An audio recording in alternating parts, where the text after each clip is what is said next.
Ang mga Diyos-Diyosan nila ay hindi maaasahan. Isang punong kahoy na pinutol sa gubat, inanyuan ng mga dalubhasang kamay at pinalamutian ito ng ginto at pilak. Idinikit at pinakuan upang hindi mabuwal. Ang mga Diyos-Diyosang ito ay tulad sa pananakot ng ibon sa gitna ng bukid, hindi nakapagsalita. Pinapasan pa nila sapagkat hindi ito makalakad. Yon ang banat ni Pastor Edwin Canonigo ng Born Again.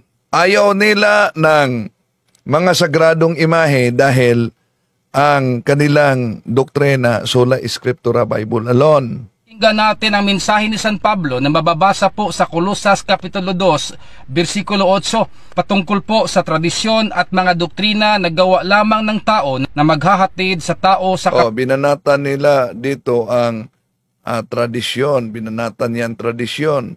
Pero ang tanong naman, lahat bang tradisyon diyan sa Biblia ay ipinagbabawal?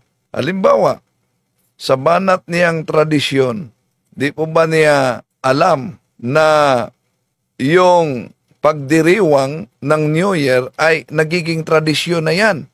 At galing pa, tradisyon pa ng mga pagano.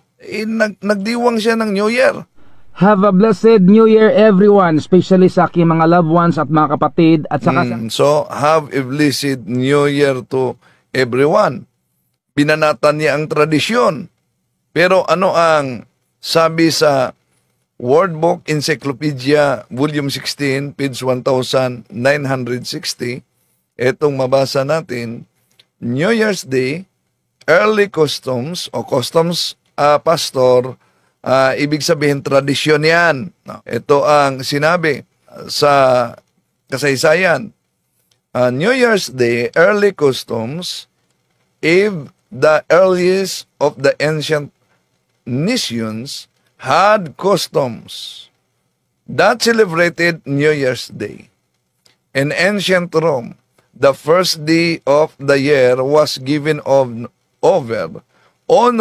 honoring Janus, the god of gate, and door, and beginnings and endings. The month of January was named after this god. Nako, banat ng banat sa mga larawan ng mga santo na Diyos-Diyosan daw, pagkatapos nagdiwang pala ng New Year. Parang inosente siya kung saan galing ang tradisyon sa New Year. Tuloy natin si Canonigo.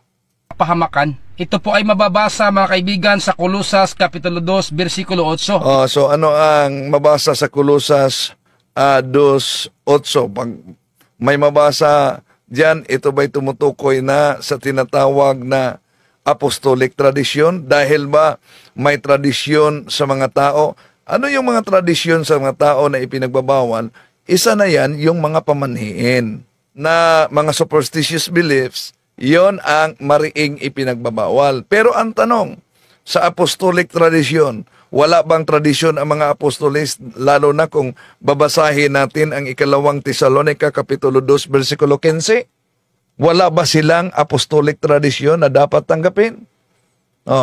Pero kung bawal talaga, dahil nasa Colossians chapter 2, verse 8, ang tradisyon, ay ibalik natin sa kanya. Bakit? Nakidiwang ka ng New Year. Tradisyon yan. At nakabatay din yan sa kalendaryo. Di ba? May kinopya siya na di niya alam. Tuloy natin. Ito po ang nakasulat. Mag-ingat kayo upang hindi kayo mabihag ninuman sa pamamagitan ng walang kabuluhang karunungan at pandaraya ayon sa tradisyon ng mga tao. Yan. Basta nakabasa lang ng tradisyon dito si Canonigo, lahat ng tradisyon ipinagbabawal na para sa kanya. Kaya nga, kung lahat na tradisyon ipinagbabawal, kaya kailangan mag-ingat para di ka mabihag. Ang tanong, bakit nakitradisyon ka sa New Year? Have a blessed New Year everyone, especially Have a blessed New Year everyone. Bakit? Di ba sabi dapat ang ating paniniwalaan yung nakasulat sa Biblia? Bakit yung have a blessed New Year? Nasa Biblia ba yon? Di mo ba alam na sumusunod ka na ng tradisyon? Pero, tama naman na sa Colosas Kapitulo 2:8, may tradisyon sa mga tao na ipinagbabawal. At isa na yan, yung mga pamanhiin, superstitious beliefs. Ngunit, may tinatawag na apostolic tradisyon na dapat natin tanggapin. Di lang ang Biblia, kundi ang tradisyon. Nasa Thessalonians chapter 2 verse 15 yan. Imposible naman kung di nila yan nabasa. Tuloy natin. At mga alituntunin sa mundong ito. At ang mga ito ay hindi... At mga alintuntunin sa mundong ito. Di po ba may alituntunin sa New Year na nakin-New Year ka? Have a blessed New Year everyone, especially sa aking mga loved ones at mga kapatid at saka sa aking mga in-laws at sa lahat ng aking mga minamahal na mga miyembro sa Jelka family.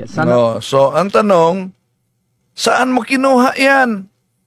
Kung ang argumento niyo tama na dapat sa Biblia lang, saan ka ba nanguha niyan, Pastor Canonigo? Kung gagamitin ni Canonigo sa kanyang tindig na bawal ang tradisyon na mabasa sa Colossians chapter 2 verse 1 dahil may mabasa after the tradition of men. So, kung i-cross-examine siya nito, delikado talaga. Dahil, bakit? Ang tanong dito na dapat paghandaan niya, lahat bang tradisyon batay sa Biblia dahil sola eskriptura sila ay ipinagbabawal ng Diyos? Di ba sabihin na lahat talaga? Sige, lahat ay ipinagbabawal ng Diyos. 2 Thessalonians chapter 2 verse 15. Ano itong tradisyon na ipatanggap ng mga apostol? Kasama yung kanilang nasulat, mga sulat at tradisyon. Ano yan? Diyan na mahirapan ang mga solpot na sikta na sa kanilang akala na sila ang napakamarunong sa Biblia na hindi naman sa kanila, namimili lang at nakibasa. Tuloy tayo. Ayon kay Kristo, napakalinaw sa sinasabi sa salita ng Diyos, mga kaibigan, sa pamamagitan po ni San Pablo, na kailangan hindi tayo mabihag muli sa mga walang kabuluhang karunungan at pandaraya na ayon sa tradisyon ng mga tao. At dahil dito, nabasa niya, may website na according to the Catholic tradition, so tradisyon na ng mga tao, ang kanyang konklusyon dito, mali, dahil may apostolic tradisyon. Kayo nga sumusunod sa tradisyon ng New Year, na wala sa Biblia. Ang napaka-inusinti na pastor na ito. At sa mga alituntunin sa mundong ito, sapagkat ang mga ito ay hindi ayon kay Kristo. At may sinabi pa ang Diyos, mga kaibigan, na mababasa sa Jeremias Kapitulo 10, versikulo 3 hanggang 5. Ang mga Diyos-Diyosan nila ay hindi... Wala tayong tutol sa mga Diyos-Diyosan. Dahil mga Diyos-Diyosan, mariin naman talaga yung ipinagbabawal sa Biblia ayon sa aral ng Diyos. Pero alam kaya nila kahit sa protestanting scholar na ang nakasulat sa Harper's Bible Dictionary, page 567, all idols are images but not all religious images are idols. Mismo pa lang sa mga kasama nila na born again, mga kapatid, o protestante, diyan makikita natin na ipinagbabawal sa Diyos yung Diyos-Diyosan, idol. Idol is any representation of a false God. Dahil lang nabasa nila Exodo Kapitulo 20, versikulo 3 hanggang 5, pero out of context sila. Dahil alam naman natin kung anong uri na mga imahe o larawan ang ipinagbabawal diyan. Kahit nga sa protestante na salin, Exodo Kapitulo 20, versikulo 3 hanggang 5, you may worship no other God than me. You shall not make yourselves any idols, no images of animals, birds, or fish. You must neither vow or worship it in any way, for I, the Lord your God, am very possessive. I will not share your affection with any other God. See, yun ang mga ore na mga larawan o imahe na ipinagbabawal. Dahil noon pa man kahit mga hayop, kinikilala na nilang mga Diyos. Deuteronomio Kapitulo 4, versikulo 17. Ito mabasa natin.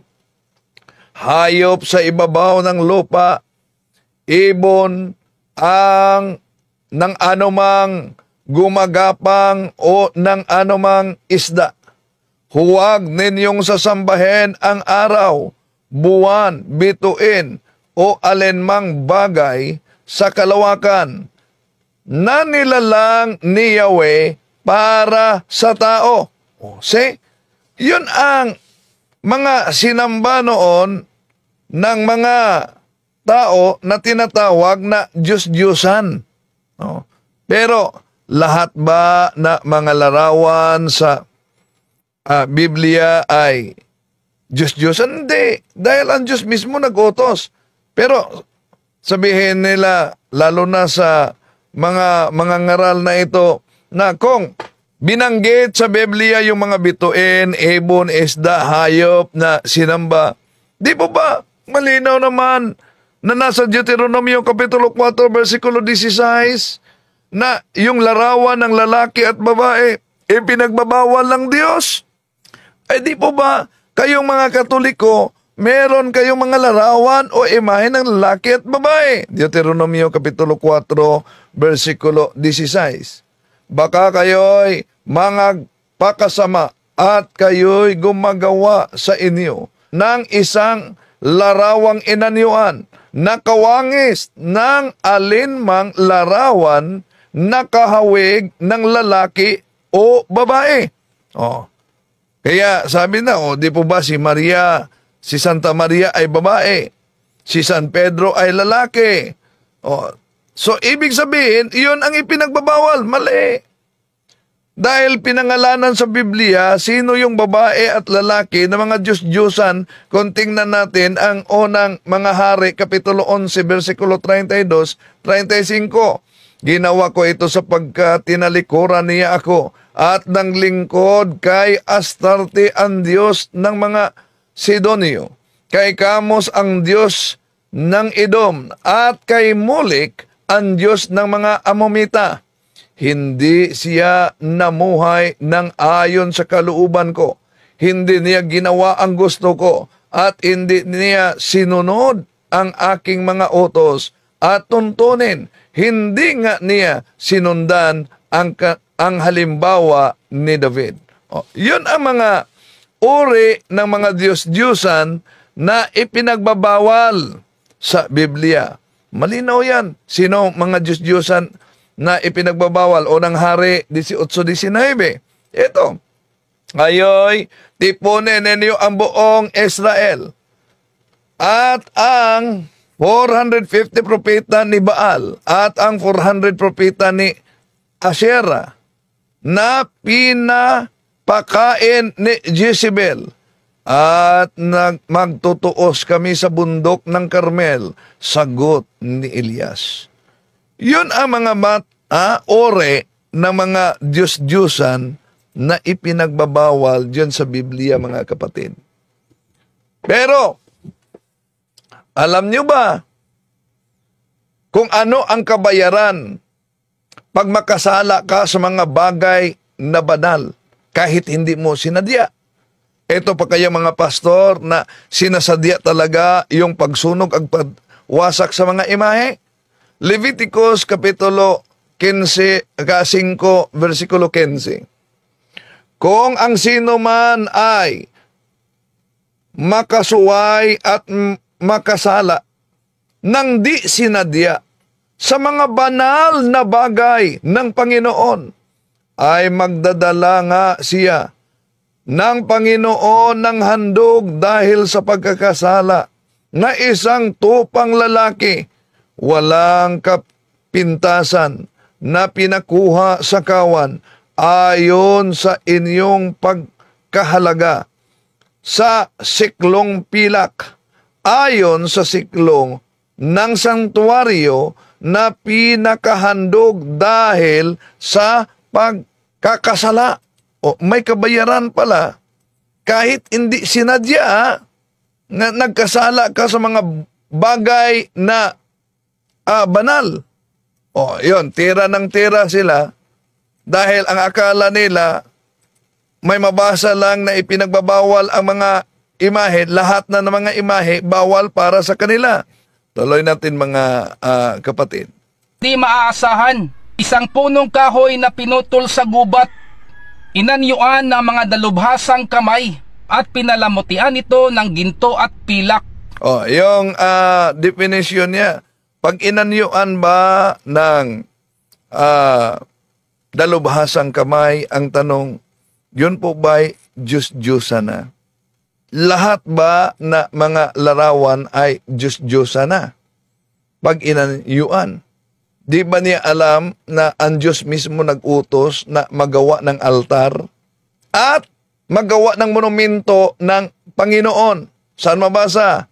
Sa tinatawag na Bible ng Protestante, New Translation Living, Isaiah chapter 19 verse 19. Imposible naman kung itong mga pastor na ito inosente. At hindi lang yan. Ito pa sabi niya, Idinikit at pinakuan upang hindi mabuwal. Ang mga Diyos-Diyosang ito ay tulad sa pananakot ng ibon sa gitna ng bukid, hindi nakapagsalita. Pinapasan pa nila. So, totoo naman na yung mga larawan ng mga Diyos-Diyosan hindi makapagsalita. Pero tanong, lahat ba ng mga larawan na nasa Biblia dahil di makapagsalita, Diyos-Diyosan na? Example, tanong natin, sa Exodo Kapitulo 25, versikulo 19-22, di po ba Diyos mismo ang nag-utos na magawa si Moises ng larawan ng dalawang mga kerubin na ginto? Ang tanong, dahil yung ginawa ni Moises, di naman yun, may tinga yun, di makarinig. May mata, di makakita. May bibig, di makapagsalita. May pakpak dahil kerubin. Pero tanong, yun po ba yung mga Diyos-Diyosa na? So, doon pa lang mga kapatid, butata na itong mga anti-katoliko na nagkunwaring Bible talaga ang kanilang pinanggagalingan sa aral dahil maraming nakasulat sa Biblia na iniwasan nila. Sapagkat hindi ito makalakad, huwag kayong matakot sa kanila. So, hindi makalakad ang Diyos-Diyosan. Wala naman tayong totoo diyan. Pero lahat ba na mga larawan o imahe na dahil sila'y larawan diyan sa Biblia, hindi makalakad? Diyos nga, nagpagawa ng tansong ahas diyan sa Numeros chapter 21 verse 8. Di yun makagapang. Pero ang tanong, bakit kailangan mag-utos ang Diyos kay Moises na gagawa ng imahe, ng larawan, upang ipadaloy niya ang kanyang kapangyarihan halimbawa sa tansong ahas?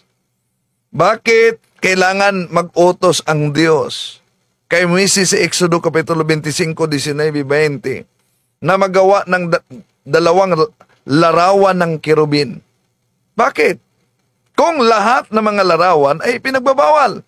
Di lang yan. Ito po ang sabi ng Diyos, huwag kayong matakot sa kanila, sapagkat hindi sila makagagawa ng masama at wala ring magagawang mabuti.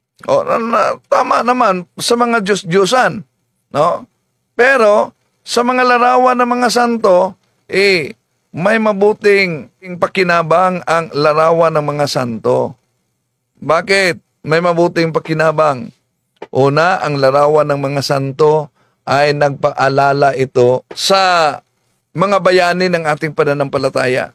Diyos mismo ang nagsabi sa Isaiah 56:5. Ito mabasa natin. Then I will set up a monument in the area of my temple. Ano ang kabuluhan ng monument? Batay, monumento Batay sa Biblia. Ito ang mabasa natin sa Joshua chapter 4 verse 6. We will use them to build a monument so that in the future, when your children ask, what is this monument for? You can tell them. It is to remind us that the Jordan River stopped flowing when the Ark of God went across. The monument will be a permanent reminder to the people of Israel of this amazing miracle. O si ang monumento, meron palang kabuluhan sa amazing miracle na nagpaalala. Kaya dito pa lang, butata na ang mga anti-katoliko, mga kapatid. Di po ba? To make His message known is our responsibility. So here we are to pledge our lives to the Lord of eternity.